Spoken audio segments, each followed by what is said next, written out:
Some games launch rough. Some games launch so rough that you uninstall them, refund them, and tell your friends, don't even bother. Ghost Recon Breakpoint launched like that. At release, it felt less like a tactical military shooter and more like Ubisoft accidentally shipped an internal beta and charged full price for it. But fast forward a few years and somehow Breakpoint quietly turned into a decent game. A game that absolutely face-planted at launch, then stood back up and said, no, this was always the plan. On paper, Breakpoint sounds incredible. You're a ghost, elite special forces, stranded behind enemy lines on a hostile island, hunted by former brothers in arms. Great setup. Then Ubisoft asked the most dangerous question imaginable. What if we made it an RPG? Suddenly, tactical realism met gear score, stealth met color-coded pants, military immersion met loot rank. Nothing kills tension faster than looting a dead soldier and thinking, dang, his boots are 2 levels better than mine. Breakpoint's launch was ambitious. Problems included gear score in a Ghost Recon game, bullet-sponged enemies, a gorgeous open world that felt legally abandoned, and then a ton of bugs. It didn't feel like survival, it felt like inventory management with occasional gunfire.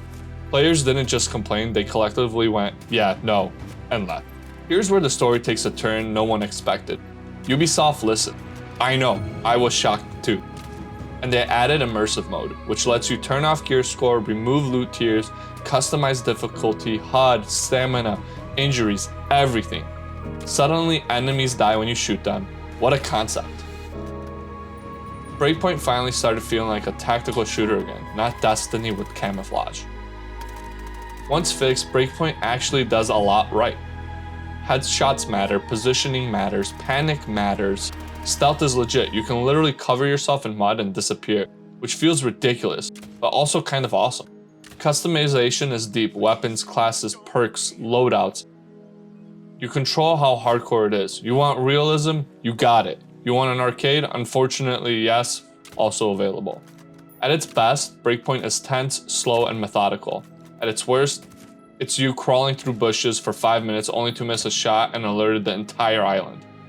Even post-fixes, Breakpoint isn't perfect. The story is there, you forget most of it while actively playing it. The open world still feels empty. Beautiful, yes. Alive, not really. And then enemy AI can be smart 1 second and completely clueless the next. Tactical geniuses until they stare directly at you, crouched in a bush. Also, let's be real, the game never escaped its launch reputation. Breakpoint is a definition of should have been good sooner. So, is Ghost Recon Breakpoint worth playing now? Honestly, yeah, surprisingly. Use Immersive Mode, ignore the launch baggage, accept that Ubisoft took the scenic route to competence. I think Breakpoint becomes a solid tactical shooter. A game that launched like a warning label but eventually earned a second chance. If you bounced off Breakpoint at launch, it might be worth another look. And if you didn't, well, congrats, you missed the worst part. If you enjoyed this, hit like, subscribe, and let me know what game deserves a reinspection next.